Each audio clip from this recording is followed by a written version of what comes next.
AITA for asking my cousin not to bring his autistic son, my nephew, to my home anymore because of a romantic attachment to my wife. Okay, I know the title makes me sound like a complete jerk, but please hear me out before you judge. This situation has been eating at me for days, and I'm genuinely torn about whether I handled it right or if I'm the asshole here. It's a long story, so I'm going to give you all the context because I think it's important to understand where I'm coming from. I'll try to keep it clear, but I'm kind of ranting because I'm still processing this whole mess. For some background, I'm 32, married to my wife, Sarah, 30, and we have a 2-year-old son, Liam. We live in a decent-sized house in a suburban area of a western state, keeping it vague for privacy. My cousin, Mark, 38, is technically my second cousin. Our dads are first cousins, and we share the same paternal grandmother. Growing up, Mark and I were pretty close despite the age gap. Our families lived about an hour apart, so we'd see each other at holidays, barbecues, and random family get-togethers. He's always been like an older brother to me, and I've got a lot of fond memories of us hanging out as kids. His parents, my aunt and uncle, are great too, and we've always had a tight-knit extended family. Mark has a son, Jake, 22, who's autistic. I don't know the exact details of his diagnosis, and I'm not going to pretend I'm an expert on autism, but from what Mark and his wife, Lisa, have shared, Jake's significantly delayed in a lot of developmental areas. He's verbal, but his communication can be pretty limited, and he's got some behaviors that can be tough to manage. He's a sweet kid, well, young adult now, but he's never going to live independently, according to his parents. Jake's got a part-time job stocking shelves at a local grocery store, which he loves, and it gives him some structure. Mark and Lisa are super dedicated parents, and I've always admired how they've handled raising Jake while juggling their own lives. Now, a quick note on why I call Jake my nephew.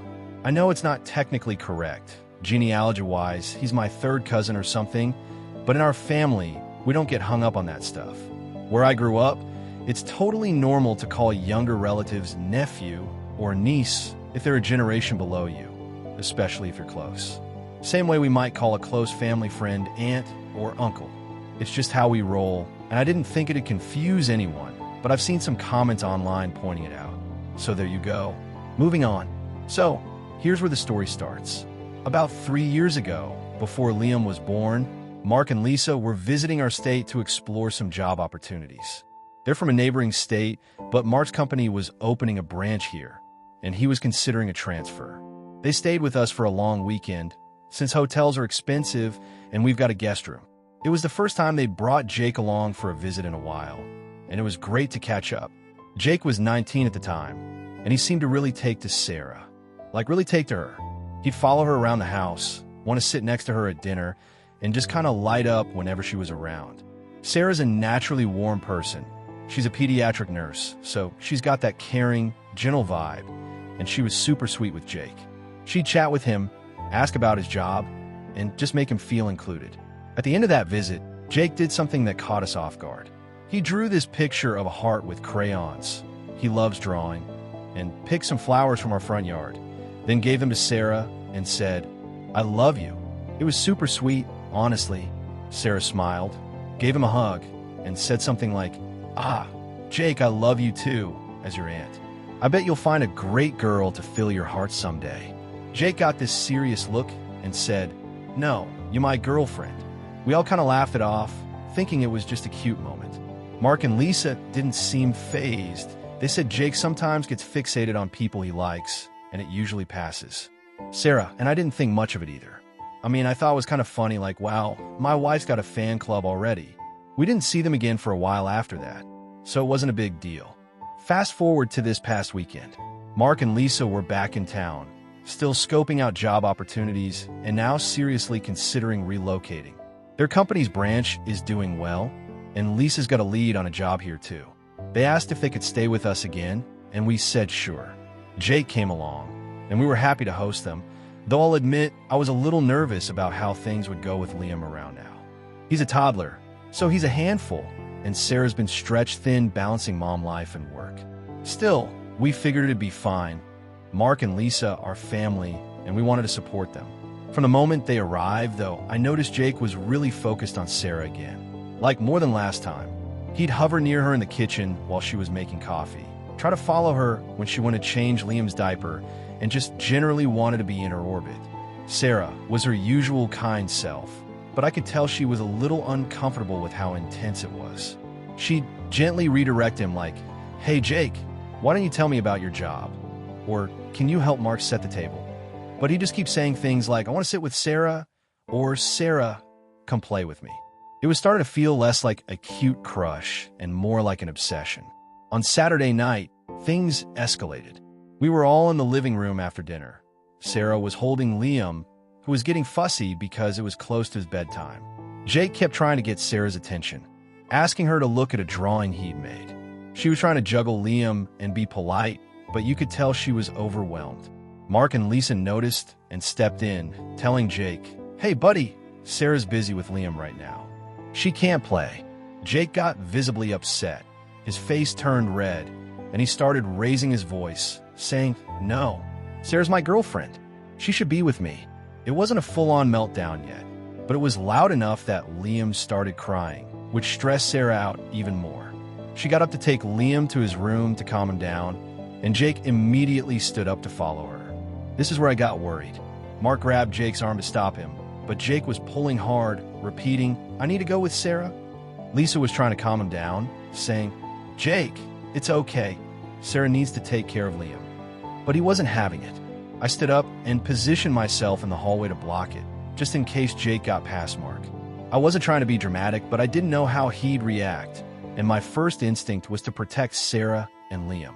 It took a good 10 minutes for Mark and Lisa to get Jake to sit down and calm him.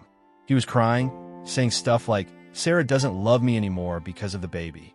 It was heartbreaking to see, but also really unsettling, especially the way he was fixating on Sarah and seemed jealous of our son. Once Jake was settled and Sarah came back, Liam was finally asleep. Mark and Lisa apologized profusely. They said they hadn't realized how strong Jake's attachment to Sarah had gotten, and they promised to keep a closer eye on him for the rest of the visit. But I was rattled. Sarah was too. She didn't say it outright, but I could see it in her face. She felt bad for Jake, but she was also uneasy about how possessive he was acting, especially toward Liam. We talked privately that night, and she admitted she didn't feel comfortable with Jake following her around so much, especially with how he reacted to Liam. She said she felt guilty for feeling that way, but it was just too much. Here's where I might have messed up.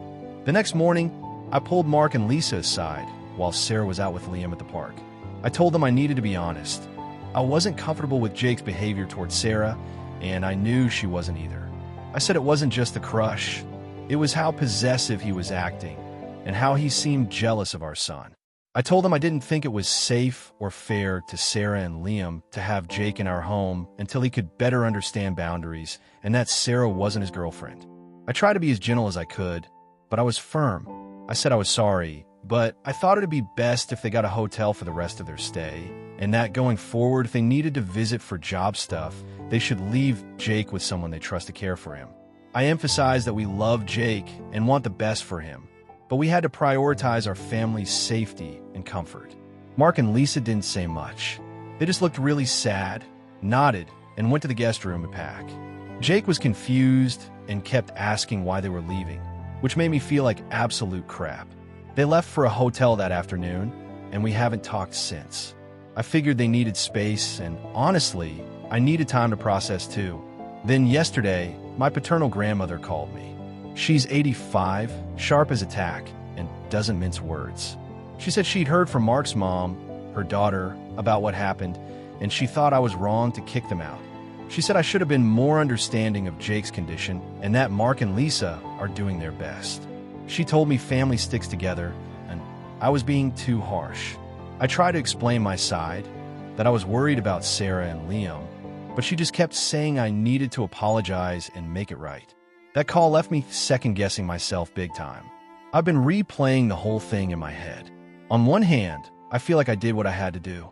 Sarah was uncomfortable, and Jake's behavior was escalating in a way that felt unsafe, especially with a toddler in the mix. I wasn't trying to be mean. I just wanted to set a boundary to protect my family. But on the other hand, I feel awful for how it went down. Mark and Lisa are great people, and Jake's not malicious. he's just struggling with his feelings and his condition. I keep wondering if I could have handled it differently, like maybe talk to them about getting Jake some support or setting clearer rules while they were here instead of asking them to leave. I also worry I've damaged my relationship with Mark, who's been like a brother to me. And yeah, I'll admit, part of me feels guilty for how sad Jake looked when they left. He's like a big kid in a lot of ways, and I hate the idea that I hurt him. I haven't reached out to Mark yet because I don't know what to say. Sarah thinks I did the right thing, but feels bad too.